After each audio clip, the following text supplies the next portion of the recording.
안녕하세요. 반갑습니다. 저 세움학원에서 시문고 1 통합과학 담당하고 있는 김지훈 선생입니다. 원래 그 설명회 때 이걸 녹화를 해 놓은 걸 보내드려야 되는 건데요. 제가 그때 마이크를 잘못해서 중간에 잘못 건드려서 음성이 뒤에가 안 들어갔더라고요. 지금 다시 찍고 있거든요. 예. 그렇습니다. 상황이. 요 자료는요. 설명회 자료는 혹시 댁에서 받아보셨으면 그거 보시면 되고요. 혹시 지금 설명회 자료가 없으시면 동영상은 PC나 노트북으로 띄우시고요. 휴대폰으로 요 QR을 찍으시면 요 설명회 자료가 PDF 파일로 연결이 될 거예요. 휴대폰으로 따로 요 QR을 찍으셔서 요거 보시면서 함께 들으시면 좋을 것 같아요. 훨씬 이해하시기 좋을 겁니다. 자, 시작하겠습니다. 이렇게 생긴 겁니다. 첫 번째 한 장 넘기시면요. 차례가 있고요. 자, 차례에서 또 한 장 넘기시면 이제 2페이지부터 설명을 드릴 건데요. 이 2페이지부터 8페이지까지는 오늘 설명을 자세히 드릴 시간이 없어서요. 이건 제가 나중에 여름방학 전에 동영상을 따로 찍어서 이거에 대한 설명을 좀 드릴게요. 미리 궁금하시면 고2 설명회에는 이걸 좀 자세히 설명해 놨거든요. 고2 설명회 링크를 좀 보내달라고 학원에 연락 주시면 그거 보시면 될 것 같습니다. 그래도 다 말씀 안 드리면 좀 그러니까 중요한 포인트만 몇 개만 좀 말씀드리고 넘어갈게요. 자, 2페이지에 입학정원 한번 보겠습니다. 대학교 입학정원 보시면 교육부에서 정시 정원 비율을 40 이상 높이도록 권고를 했는데요. 대학교에서 거의 다 맞춰놨습니다. 그런데 실제 정시 정원 비율은 45에서 50쯤 됩니다. 왜냐하면 수시 미충원 인원들이 생기거든요. 수시에서 합격한 다음에 최저 등급을 못 맞춘 학생들이 의외로 좀 있습니다. 그래서 정시는 45에서 50%, 그리고 수시는 50에서 55%라고 이해해 주시면 좋겠습니다. 아래 표는 참고해 주시면 좋겠고요. 다음 오른쪽 3페이지에 보시면 수시와 정시의 주요 사항이 있는데요. 여기서 맨 윗부분 내용만 좀 말씀을 드리고 넘어갈게요. 수시는 내신 중심이고요. 정시가 수능 중심인 거 다들 알고 계실 거예요. 그런데 이거보다 더 중요한 게 뭐가 있냐면요. 수시는 내신 중심인데 정성평가와 정량평가가 함께 이루어지고요. 정시는 정량평가만 이루어집니다. 이게 무슨 얘기냐면요. 우리가 이제 우리 아들이 앞으로 공부하게 될 과학 과목만 정리해 보면요. 고1 때랑 그리고 고2 때랑 그리고 고3 때랑 정리해 보면요. 고1 때 통합과학을 배우게 되고요. 통합과학 일주일에 4시간씩 수업합니다. 그리고 과학 탐구 실험이라는 게 있는데요. 이건 일주일에 1시간씩 수업을 합니다. 이 두 개를 고1 때 배우고요. 고2 때는 물, 화, 생, 지, 원 4개를 모두 배우게 되고요. 고3 때는 물, 화, 생지 2 중에서 이 중에서 택 1 또는 택 2 한두 개를 선택해서 배우게 됩니다. 자, 근데 이렇게 해서 내신에서 딴 그 점수를 가지고 수시를 지원을 하게 되고요. 그때 만약에 우리 어떤 학생이 연세대학교 기계공학과를 썼다고 가정해 볼게요. 그때 기계공학과 들어오는 학생 중에서 점수 당연히 보겠죠. 근데 무슨 과목 공부했는지도 함께 본단 말이에요. 지금 1년 300까지는 1년 300까지는 고2 때 물화생지 원 이 4개 중에서 3개만 선택해서 내신에서도 그렇게 배웠어요. 근데 이번부터 시문고에서 바뀌어서 4과목을 다 배우게 되는데요. 선배 기준으로 한번 말씀을 좀 드려볼게요. 1년 선배 기준으로 물화생지 원 중에서 나는 물리가 어려워서 고2 때 내신에서조차도 화생지만 공부해서 이렇게 내신을 받은 다음에 연세대학교 기계공학과를 쓰면 떨어집니다. 왜냐하면 몇 점이 더 중요하지만 무슨 과목 배웠는지도 중요하니까요. 수시는 그렇습니다. 무슨 과목을 배웠는지도 중요하고요. 정시는요. 정량평가만 해요. 똑같은 연세대학교 기계공학과를 갈 때 수능은 과탐 이 8개 중에서 물화생지 1, 2, 8개 중에서 2개를 선택해서 시험을 보게 되는데요. 그중에서 생명과학, 지구과학을 수능에서 보고 연세대학교 기계공학과 지원을 했어요. 점수만 어느 일정 점수 이상이 되면 합격합니다. 왜냐하면 정량평가만 하니까요. 오, 쌤 그러면요. 그 물리를 깊이 있게 안 하고선 공대를 가거나 물리학과를 가서 나중에 힘들지 않을까요? 물론 힘들겠죠. 근데 그건 그들 몫입니다. 아이들이 어떻게 해요. 일단 들이미는 게 전 중요하다고 생각하거든요. 그리고 제가 보기에는 선배들을 보면 일정 수준 이상 대학 가는 아이들의 학습 능력이라면 이렇게 안 하고 가도 어떻게든 따라가더라고요. 그래서 선배들이 수능에서 생지를 굉장히 많이 봐왔고요. 앞으로도 그럴 거예요. 왜 생지를 많이 봤는지는 자세히 설명드리기 힘들고 아까 말씀드렸듯이 고의 설명의 자료를 좀 보내달라고 하시면 거기에 자세히 설명해 놓겠습니다. 아무튼 일단 이 두 개 차이가 그렇게 있고요. 그랬더니 서울대에서 이거 안 되겠다. 다시 정시로 오는 학생들 중에서 너무 이과 학생들이 물리를 안 하고 화학을 잘 안 하고 오더라는 거죠. 그래서 정시에다가 내신을 넣기로 했습니다. 내신을 현재 예비 고3 지금 고3 올라가는 학생들부터 내신을 20% 반영을 해서 서울대만 정시에 내신이 약간 들어갑니다. 그러면 궁금하게 생기는 게 연구대에서 따라갈까 안 따라갈까 궁금하지 않나요? 제가 보기에는 안 따라가요. 왜냐하면 그동안 10년 제가 지금 시문고 수업을 15년 넘게 했고요. 대치동에서도 수업을 그렇게 하고 있는데요. 제가 뭐 입시 전문가는 아니지만 아이들한테 조언도 해줘야 되고 상담도 해줘야 되기 때문에 항상 찾아보거든요. 찾아보면 그동안 안 따라갔어요. 연구대에서. 제 생각은 서울대에서 이런 조항 때문에 놓친 학생들을 연대 고대에서 잡아야겠다라고 해서 오히려 안 따라가는 경우가 그동안 거의 대부분이었거든요. 제 생각에는 우리 아이들 때도 서울대만 이렇게 정시에 내신이 들어가고 수능에서는 나머지 학교들은 다 수능에서 정시에서 수능만 반영하는 걸로 이런 결정이 될 겁니다. 자, 그다음 아래 내용은 그냥 읽어보겠습니다. 읽어보시고요. 3페이지 넘어갈게요. 그다음 4페이지, 5페이지 그냥 참고로 아까 말씀드렸듯이 나중에 제가 6월 달쯤에 동영상을 찍어서 한번 보내드릴게요. 7페이지까지 넘어가겠습니다. 넘어가고요. 그다음 8페이지 내용을 함께 보겠습니다. 8페이지 내용 볼게요. 자, 시기별 학습 계획인데요. 이대로 꼭 해야 되는 건 아니에요. 근데 제가 보기엔 이렇게 하는 학생들이 원하는 대학을 많이 갔더라고요. 그래서 이렇게 하면 좋겠다라고 정리해 드린 거고요. 여기서 약간 벗어나도 괜찮지만 너무 많이 벗어나기는 안 했으면 좋겠습니다. 자, 읽고 이해하시면 좋겠고요. 그 다음 9페이지 내용 보시면 단원 분석이 나와 있습니다. 자, 한번 읽어보겠습니다. 지금부터 좀 조금 자세히 설명을 드릴게요. 첫 번째, 중학교 과학에 비해서 상당히 난이도가 높아지는 거 뭐 당연하겠죠. 그 다음 두 번째, 물리원의 역학과 전자기학, 화학원의 화학 변화와 연계되는 통합과학 단원은 특히 어렵습니다. 이게 물원화원에 계속 다시 나오는 내용들이거든요. 문제도 물원화원 문제가 많이 출제가 되고요. 이것뿐이 아니고 매 시험마다 별표 친 게 한두 개씩은 꼭 들어가요. 그래서 그 별표 친 내용들이 거의 대부분 물리화학인 경우가 많고요. 이것들이 학교 시험에서 어렵게 출제가 되는 편입니다. 자, 9페이지는 그렇고요. 10페이지에 보시면 이제 시문고 출제 경향 및 대책 말씀을 드리겠습니다. 시문고에서는 읽어볼까요? 매년 각 중학교의 상위권 학생들이 대거 진학하기 때문에 대치동에서도 내신 경쟁이 가장 치열한 편이고요. 최근 시문고 통합과학 출제 경향 및 경향과 학원에서 준비하는 이해된 대비는 다음과 같습니다. 설명을 좀 드릴게요. 지금부터 우리 네모를 좀 쳐줄까요? 댁에서 보고 계시더라도 펜을 하나 준비하셔서 네모 박스를 좀 쳐주시면 좋겠어요. 첫 번째, 자, 고3 수능 모의고사 기출문제. 이게 종종 출제가 되고요. 그 다음 두 번째, 실수하기 쉬운 함정 문제. 네모 박스. 다음 세 번째, 시간 부족으로 실수를 유발. 이런 문제가 요즘 종종 나오는 편이고요. 네 번째, 요거는 앞에 건 됐고요. 요 중간쯤에 문장형, 서술형 네모 쳐주세요. 제가 수업을 이렇게 하거든요. 자, 그럼 설명을 좀 드릴게요. 첫 번째, 고3 수능 모의기출 문제. 자, 이게 많이 어려워요. 시험고 문제 중에서 많이 어려운 문제가 최상 난이도도 문제가 가끔 나오는 편입니다. 이런 문제가 야, 학교에서 이 문제를 말씀하셨다는데 하고 시험 전날 제가 풀어주면 우리 아이들이 그걸 시험장에서 풀 수 있을까요? 못 풀어요. 너무 어려운 거니까요. 그래서 이거는 어떻게 제가 대비를 하냐면요.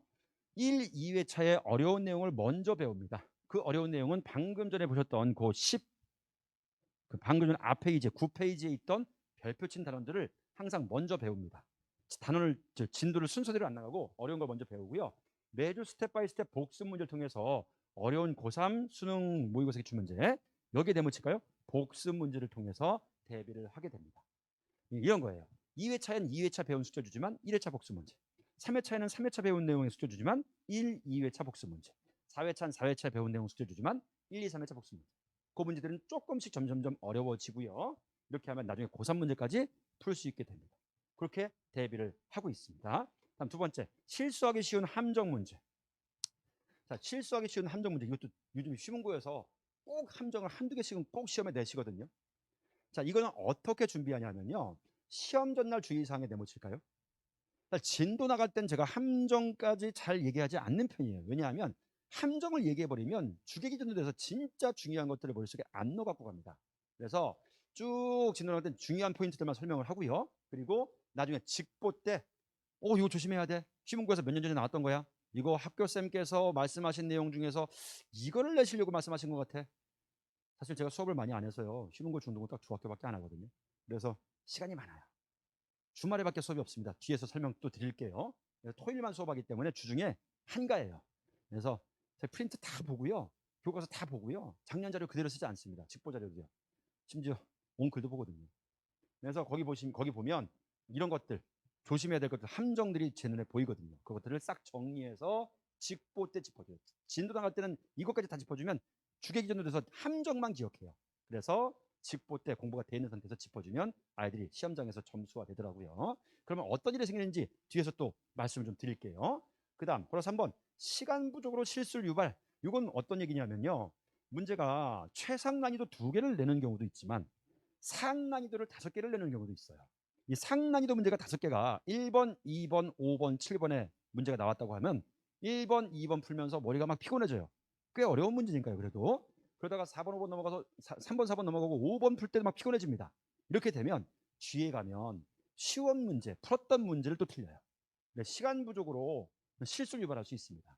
이거에 대한 대책도 마찬가지로 복습 문제를 통해서 대책을 마련을 합니다. 이런 거예요. 예를 들어서 구구단을 외자 대회가 있다고 볼게요. 다음 주에 구구단을 외자 대회가 있는데 거기서 3등 이내에 들면 이번에 서울대에 그냥 보내준대요. 그럼 우리 아들이 구구단을 지금 외우고 있잖아요. 근데 그거 연습할 거예요, 안 할 거예요?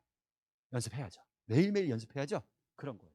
구구단을 이제 막 외운 학생이 대회에 나가면 당연히 실수하겠죠. 이걸 정말 반복 계속 시켜주면 시간 부족하지 않게 되고요. 실수를 안 하게 됩니다. 자, 마지막으로 네 번째 단답형보다는 문장 서술형인데요. 사실 문장 서술형 같은 경우에는 학교쌤께서도 낼 때 많이 조심스러우셔요. 왜냐하면 이의 제기가 들어오는 경우가 좀 있거든요. 그래서 답이 명확한 거, 문장에 키워드가 꼭 필요한 것들, 그런 것들을 내시거든요. 가장 좋은 건 뭐냐면요, 교과서예요. 교과서의 모든 물음들을 학교 선생님께서 보시는 교사용 지도서 기준으로 제가 문제하고 답을 만들어서 답에다가 붉은 글씨랑 밑줄을 그어서 시험 2, 3주 전쯤에 줍니다. 보통 5회 차에 주거든요. 시험 하루 전에 주면 연습할 시간이 없으니까요. 그래서 본인 손으로 써보도록 이렇게 정리를 해서 줍니다. 자, 다음은 12페이지에 가시면 이번 수업 기간 및 시간 쭉 나와 있고요. 지금 요 교과서로 지금 5년째 배우고 있거든요. 지난 4년 동안에 시문고에서 배운 기출들이 있고요. 그 지난 4년 동안에 시험 이번 범위가 1학기 중간고사 범위가 이랬습니다. 약간 다른 쪽도 있었지만 거의 이랬어요. 그래서 이렇게 예상해서 진도를 나가게 되고요. 그리고 진도별로 중요한 포인트, 이번 시험 범위에서 포인트는 요게 있고요. 요게 있는데요. 제가 알아서 다 준비할게요. 하여튼 이런 게 있습니다. 잘 준비시킬 거고요. 혹시 조금 안 믿기시면 의심되시면 선배들한테 물어보세요. 진짜 잘 준비해 주는지요. 아니면 디스쿨 찾아보시거나요. 거기 보시면 제 얘기가 좀 있다고 하더라고요. 참고하시면 좋을 것 같습니다. 그 다음 13페이지에 이 표가 좀 중요한 얘기인데요. 이미 설명했던 걸 좀 정리해 놓은 거거든요. 1, 2주차에 가장 어려운 단원 진도 나가고 기본 중간 난이도 문제, 진짜 어려운 문제는 뒤에 가서 복습 문제를 풀 거예요. 그리고 3, 4, 5주차에 남은 단원 진도 나가면서 1, 2주차에 배운 내용에 스텝 바이 스텝 복습 문제 반복을 하고요. 5주차에 교과서의 모든 물음을 정리한 아까 말씀드렸죠. 서술형 대비 문제 주고요. 6주차에는 최종 점검 모의고사 보는데요. 이거는 시문고 기출로 봅니다. 지난 4년 동안 선배들이 봤던 문제들을 조합해서 문제를 만들고요. 그리고 항상 제가 진도를 조금 일찍 끝내요. 작년에 학부모님 한 분께서 저는 생각 못했던 거였는데 전 당연하다고 생각했었거든요. 선생님 수업 좋은 것 중에 하나가 진도가 시험 전주에 안 끝나고 좀 미리 전전주쯤에 끝나서 좋다고 하시더라고요. 왜냐하면 그렇게 해야지 아이들이 정리할 시간이 있잖아요. 그래서 진도 조금 일찍 끝내고 왜 일찍 끝낼 수 있는지 그것도 잠시 후에 말씀드릴게요. 6주 차에 최종 점검 여기서 보고 여기서 어느 부분이 부족한지 본인이 찾아낸 다음에 그걸 남은 2주 정도 기간 동안에 채워가게 됩니다. 직보 때 이미 말씀드렸듯이 시험 전날 주의사항, 이거는 교과서 학교 프린트 분석해서 만든 별도 프린트를 이용해서 함정 문항 싹 중요 내용도 정리해주고 함정도 정리해주고요. 시험 전날 프로그램 문제라는 게 있는데요. 이거는 새로운 문제는 하나도 없어요. 그동안 풀었던 숙제들 중에서 중요한 문제만 추려서 프린트 만들어서 줍니다. 15분이 지났다네요. 다시 한번 시간을 좀 맞춰볼게요. 자, 다음 수업 특징 및 진행. 이것도 이미 설명을 다 드렸으니까 좀 넘어가겠습니다. 다음은 14페이지로 가보겠습니다. 14페이지. 하시면 교재 구성이 있는데요. 제가 수업을 딱 2개 하고 있지만 2개 학교 교재를 다른 교재를 만들어서 써요. 보시면 예를 들어서 이번 시험 범위에 해당하는 교재를 미리 앞부분 건 좀 만들어 놨거든요. 왼쪽 게 휘문고 교재고요. 오른쪽 게 중동고 교재인데요. 휘문고 교재는 요 윗부분 셰플리 커티스 얘기가 있습니다. 그리고 허블의 관측 얘기가 있어요. 사실 요 위에 거는 교과서에 있는 내용이고요. 이건 교과서에 없지만 그동안 학교에서 가르쳤습니다. 지학 원 내용인데요. 그리고 도플러 효과가 얘기가 있는데요. 중동고 교재는 같은 첫 페이지예요. 같은 2페이지, 맨 첫 페이지인데 여기는 없어요. 저 내용이 없고 대신에 절대 온도가 있습니다. 물론 가장 중요한 내용들은 그 단원의 중심이 되는 내용들은 다 공통적으로 있는데요. 이렇게 교과서마다 좀 다른 내용들이 있단 말이에요. 이것들을 제가 휴문고에선 이걸 이렇게 가르치고요. 중동고에선 이 허블의 관측을 안 가르치냐고요? 예, 저 안 가르칩니다. 혹시 이번엔 내면 어떡하죠? 그럴까봐 진도를 조금 일찍 끝내는 거예요. 그리고 그 지난 4년 동안 한 번도 이걸 안 가르치셨거든요. 왜냐하면 이 내용이 교과서에도 없고요. 중동부에는 없고, 그리고 이게 학교 프린트도 그동안 없었거든요. 이렇게 해서 교재를 다르게 구성을 하면 진도가 5회차쯤에 끝납니다. 심지어 빠를 때는 막 4회차에 끝나기도 해요. 범위가 짧을 때는. 근데 휴문고는 일주일에 4번 수업을 하기 때문에 중동은 3번 수업하거든요. 학교 수업이. 시험 범위가 휴문고가 조금 넓은 편이라서 4회차 끝내기 힘들고요. 5회차에 끝나거든요. 제가 보기에는요. 이 통합과학에서 내신 대비에 가장 안 좋은 교재가 하이탑이에요. 아니, 하이탑은 좋은 책이에요. 좋은 책인데 궁금한 내용 백그라운드 볼 때는 찾아보면 아주 설명이 잘 되는 좋은 책인데요. 하이탑을 가지고 내신 대비를 하면 우리 학교에서 안 배우는 내용을 한 20% 이상은 배우게 돼요. 그걸 보게 되면. 시문고에서 안 하던 것들은 일단 안 할 건 빼고요. 빼고 하는 것들만, 교과서에 있는 것들, 그동안 4년 동안의 프린트, 그런 것들 필기 내용만 교재에 놓고, 그리고 그 외의 것들은 혹시 학교에서 추가하시면 나중에 6회차쯤에 그걸 또 정리해 줄 겁니다. 이렇게 하면 진도가 좀 일찍 끝나게 되고요. 그래서 시험 전까지 정리할 시간이 생기는 거죠. 가끔 이건 심화 내용이니까 너희 학교에서 나올 수도 있어 라고 해서 다 심화 내용이라고 넣는 그런 교재도 있는데요. 저는 효율적이지 않다고 봐요. 작년에 어떤 학생이 그러더라고요. 선생님, 어떤 학원의 선생님이랑 선생님 제 김지훈 쌤 교재를 보면 김지훈 쌤 교재에 심화 내용이 좀 적다는 얘기가 있다라고 누가 그러더라고요. 그래서 제가 그래? 그러면 내 교재에서 시험 문제, 학교 시험 문제 안 나온 문제 있어? 근데 그건 아니래요. 저는 저처럼 하는 게 전 제 보기에는 좀 맞다고 생각해요. 그래서 꼭 필요한 것들만, 그리고 사실은 시문고에서 가르칠 것보다 조금 넓게 하기는 합니다. 100가지 학교에서 그동안 해왔으면 한 120 정도까지 내용을 넣어요. 근데 150까지는 넣지 않습니다. 이렇게 하면 진도가 좀 일찍 끝나서 정리할 시간이 생기고요. 그 다음 클리닉 보겠습니다. 14페이지 아래 보면 클리닉 얘기가 있는데요. 전 클리닉 제가 직접 합니다. 조교쌤 쓰지 않고요. 제가 직접 하고요. 아무리 똑똑한 조교라고 해도 저만큼 고민하진 않을 것 같아서요. 그리고 또 중요한 게 혹시 실수할까 봐요. 조교가. 제가 작년에 수업 마지막 2학기 기말고사 때 수업 학생이 지금 고1, 고2 다 합쳐서 360명이더라고요. 세보니까 좀 넘었는데요. 그 학생들 중에서 혹시 제가 조교쌤을 통해서 클리닉을 시키고 대답을 해서 혹시 한 명쯤, 그리고 4번의 시험 중에서 한 번쯤 잘못 얘기했다고 그게 소문이 금방 잘 안 날 거예요. 근데 전 그게 싫어요. 그래서 제가 다 합니다. 제가 다 하고요. 그리고 수업을 그래서 많이 하지 않아요. 저 수업 딱 이틀밖에 안 하거든요. 토일 쉬문중동 1학년하고 고2 지구학밖에 안 하고요. 그 주중에 뭐 하냐고요? 주중에는 뭐 수업 준비하고요. 그리고 신사 같이 보고요. 그래서 학생들이 질문을 하면 제가 즉시 대답을 해주고요. 그럼 그 많은 학생들의 질문을 제가 다 받을 수 있냐고요? 네, 다 받을 수 있어요. 학생들이 생각보다 질문을 많이 안 해요. 시험에 임박하면 엄청 질문을 하긴 하는데요. 시험 전에 엄청 하긴 하는데요. 그래서 수업을 많이 안 해요. 가장 바쁜 시기에 제가 감당할 수 있을 만큼만 수업을 하고 있습니다. 그래서 이렇게 질문 받는 것 같은 경우는 그 다음 거 설명을 하고 넘어가 볼게요. 그 다음 과학탐구 실험은 제가 미리미리 준비를 해줍니다. 그동안 준비해놓은 게 있어요. 선배들한테 만든 자료가 있고요. 그거를 미리 학생들이 이번 주에 무슨 실험한대요? 라고 하면 제가 메일로 보내줄 거고요. 이렇게 해서 그 오른쪽 페이지 한번 볼게요. 문자가 위에 3개, 아래 3개 있죠? 위에 3개 보시면 이거는 제가 질문에 대한 답변을 해준 건데요. 시간에 네모 박스 쳐놨죠. 시간에. 이 시간은 이거 또 20분이 됐다네요. 시간 뭐가 중요하냐면요. 질문한 거랑 답변한 거랑 1, 2분 차이밖에 안 나거든요. 가장 빨리 답변해주고 싶은 그런 선생님입니다. 물론 뭐 제가 뭘 딴 거 하고 있으면 어쩔 수 없이 늦게 답변해 주는 경우도 있지만 거의 대부분 즉시 답변을 해주고 있고요. 그리고 그 아래 보시면 이렇게 쉬운고 중동고 2개 수업만 준비하다 보면 제가 정말 정성을 쏟아서 제가 은근히 좀 예민한 부분이 있어서 뭐 시험 기간에는 막 화장실을 하루에 막 10번, 15번씩 가고 그러거든요. 엄청 준비합니다. 그 준비를 하면 시험 끝나고 학생들한테 이런 문자들이 오거든요. 문자 한번 읽어볼까요? 중요하니까요. 자, 첫 번째 아래에 있는 거 3개 중에서 첫 번째 읽어볼게요. 선생님께서 알려주신 게 거의 다 나왔습니다. 진짜 밑에 네모박스 친 거요. 그 엘니뇨 때 우리나라에서 이상고온 있는 거랑 태양광 발전한 직류가 나오는 거랑 직보 때 줄은 시간이 아니라 초록을 계산하는 거랑 다 나왔다고 하잖아요. 두 번째 거 한번 읽어볼까요? 두 번째 거. 자, 선생님 감사합니다. 비록 하나 틀리긴 했지만 직보 자료가 정말 도움이 많이 됐습니다. 선생님 직보 자료를 기반으로 시험지를 출제하신 줄 알았어요. 라고 하잖아요. 마지막 문자 볼까요? 이번 기말고사에 처음 선생님 학원 다녔는데 좀 더 일찍 다닐 걸 후회가 됩니다. 이 학생은 2학기 기말 때 왔던 학생이거든요. 가끔 여러 학교 수업 시험 준비를 해야지 2학기에 나온 게 2학기에 또 나올 수 있고 하기 때문에 그래야 유리하다는 선생님들이 가끔 계신데요. 옳지 않습니다. 단언컨대 옳지 않습니다. 왜냐하면 중동고에 나왔던 문제가 휘문고에 나올 수 있어요. 단대부고에 나왔던 문제가 휘문고에 나올 수 있거든요. 근데 그 문제는 5초에도 나옵니다. 그 문제는 우공비에도 나와요.